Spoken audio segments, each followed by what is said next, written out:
Pemirsa, Polda Metro Jaya mengungkap sebanyak 870 kejahatan jalanan selama Mei bulan 2026. 173 tersangka ditangkap oleh Satgas Pemburu Begal.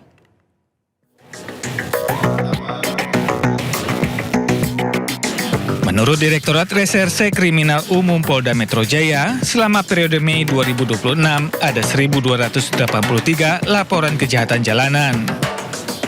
Kejahatan ini terdiri dari pencurian dengan pemberatan 651 kasus, pencurian biasa 396 laporan, curanmor 209 laporan, dan pencurian dengan kekerasan 27 laporan. Dari laporan tersebut, polisi berhasil mengungkap 870 TKP yang terjadi di wilayah hukum Polda Metro Jaya. Polisi memastikan seluruh tersangka yang dilakukan tindakan tegas dan terukur adalah tersangka yang menggunakan senjata api. Direktur Reserse Kriminal Umum Polda Metro Jaya, Kombes Pol Iman Imanuddin memastikan setiap tindakan dan ketegasan yang dilakukan sesuai dengan aturan yang berlaku.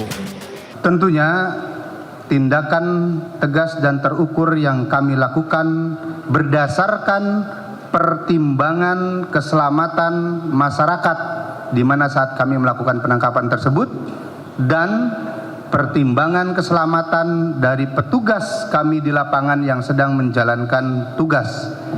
Dan setiap tindakan tegas terukur serta pelaksanaan tugas kami berpedoman pada Perkap 1 tahun 2009, juga Undang-Undang Nomor 2 tahun 2002 yang mengatur tentang tugas dan wewenang kami.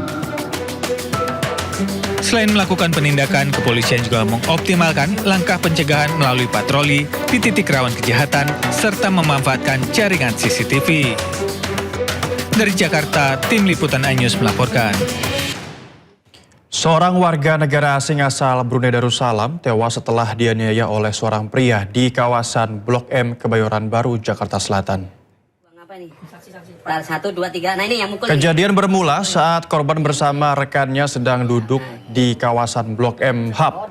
Pelaku tiba-tiba datang dan langsung memukul kepala korban menggunakan botol yang dibungkus oleh paper bag. Akibat kekerasan tersebut, korban luka serius dan meninggal dunia. Setelah melakukan penyelidikan mendalam, tim Subdit Resmob Ditreskrimum Polda Metro Jaya berhasil menangkap pelaku yang juga merupakan warga negara asing. Hingga kini polisi terus mendalami motif di balik penganiayaan serta hubungan antara pelaku dan korban. Pingsan dia, berarti kenceng itu. Enggak sempet bangun, Bang. Bangun berdiri gitu ngoleng dia. Enggak sempet nih. Jadi peristiwa bermula ketika korban bersama rekannya sedang duduk bercengkrama di daerah Blok M tersebut. Kemudian sekira pukul 03.28 pelaku datang ke daerah tersebut, kemudian turun datang memukul korban menggunakan sarana botol yang dibungkus oleh paper bag. Pelaku kemudian memukul.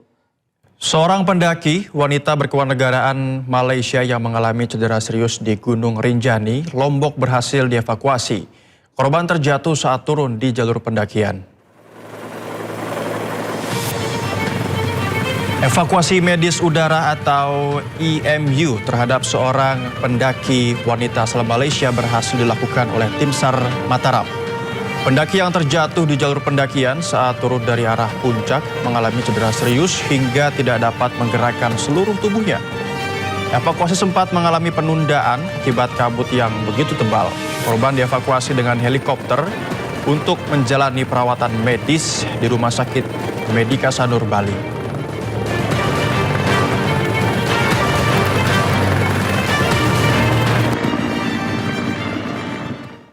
Pemirsa, pesta pernikahan seharusnya berjalan penuh kehangatan dan kebahagiaan. Namun di Pati, Jawa Tengah, pesta pernikahan malah berujung mencekam akibat mempelai wanita tiba-tiba menghilang dari kamar pengantin. Polisi mengendus keberadaannya hingga menemukan mempelai wanita di kamar hotel bersama pria lain yang diduga menjadi otak di balik aksi nekat tersebut. Pesta pernikahan yang seharusnya diwarnai kebahagiaan tiba-tiba berubah mencekam di Desa Tanjung Sari, Trogowungu, Pati. Kepanikan keluarga pecah saat mengetahui mempelai wanita Naila Anik Setiawati, 19 tahun, dilaporkan menghilang misterius dari kamarnya.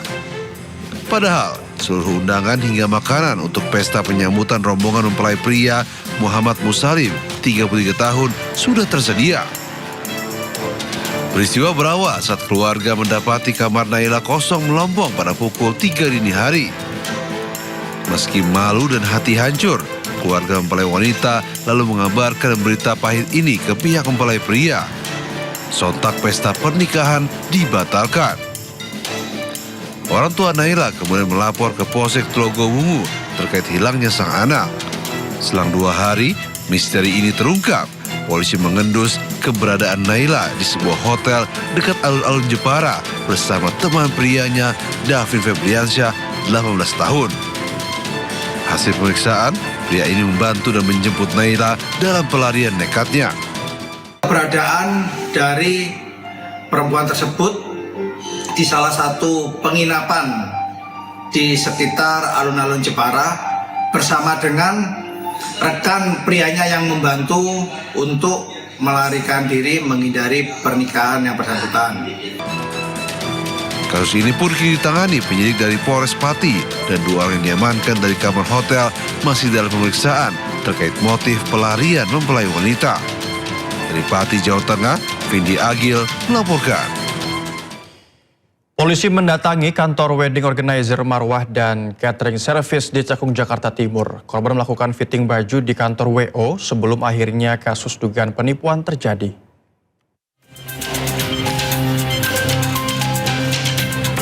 Pengecekan dilakukan oleh anggota Polres Metro Jakarta Timur di kantor wedding organizer Marwah dan catering service yang berada di komplek ruko perkantoran di kawasan Cakung. Namun saat polisi tiba di lokasi, kondisi ruko telah kosong dan kantor wedding organizer Marwah Catering Service tak lagi beroperasi. Namun polisi melakukan pengecekan, mencari informasi sejak kapan ruko ini disewa oleh WO Marwah Catering Service hingga akhirnya kosong. Ruko yang sempat dijadikan kantor WO Marwah Catering Service juga pernah didatangi korban untuk melakukan fitting baju sebelum akhirnya kasus dugaan penipuan ini terjadi. Parah banget nih saudara gue lah kena korban. Sebelumnya janur kuning terpasang di acara resepsi pasangan pengantin Feni Indah Fitria dan Rinaldi. Acara resepsi yang seharusnya penuh hidangan makanan untuk menjamu para tamu undangan nampak ala kadarnya di gedung di Islamic Center Bekasi. Pasangan pengantin ini menjadi korban penipuan WO bodong Marwah Catering Service. Korban sudah membayar lunas kepada pihak wedding organizer, namun hingga -1 jelang resepsi, pihak WO diduga lepas tanggung jawab dan kabur melarikan diri. Kalau yang saya lihat real semalam, dekorasinya ada, Pak. Oh, dekorasinya ada. Ya. Yang nggak ada itu? Yang nggak ada katanya, Pak, ya. Katanya yang nggak ada cateringnya. Oh, buat makan-makan gitu. Informasinya juga gedungnya juga belum dibayar sama si pihak WO itu. Informasinya juga belum dibayar katanya. Saya menyamperi ke gudangnya, di gudangnya itu ternyata kepergok. Ada pasangan suami istri, ownernya Marwah. Nah, di situ saya dan pasangan saya meminta hak saya atas kekurangnya pelunasan pada venue tersebut. Nah, kata mereka berjanji akan bayar pada jam 4 sore. Di situ kami percaya, kami nanya alasannya apa. Dia bilang dananya belum cair, jadi belum bisa melakukan pelunasan. Pasca kejadian, korban melaporkan kasus penipuan WO ini ke Polres Metro Jakarta Timur. Saya melakukan pembayaran DP dulu nih awalnya. Setelah DP itu saya tes food, datang langsung ke acara si Marwah ini. Nah, acaranya ini kebetulan banyak nih staff-staffnya Marwah. Nah, di situ saya lihat untuk tes foodnya ada makanan bukannya, terus hasil make up artisnya, terus MC-nya juga ada, terus dekornya seperti apa, model pelaminannya seperti apa. Nah, yang saya dapatkan detailnya nanti pas hari H seperti apa. Feni dan Aldi warga Tambun, Bekasi mengenal WO ini di media sosial dan sudah membayar 85 juta rupiah. Dari Jakarta, Rio Manik, iNews melaporkan.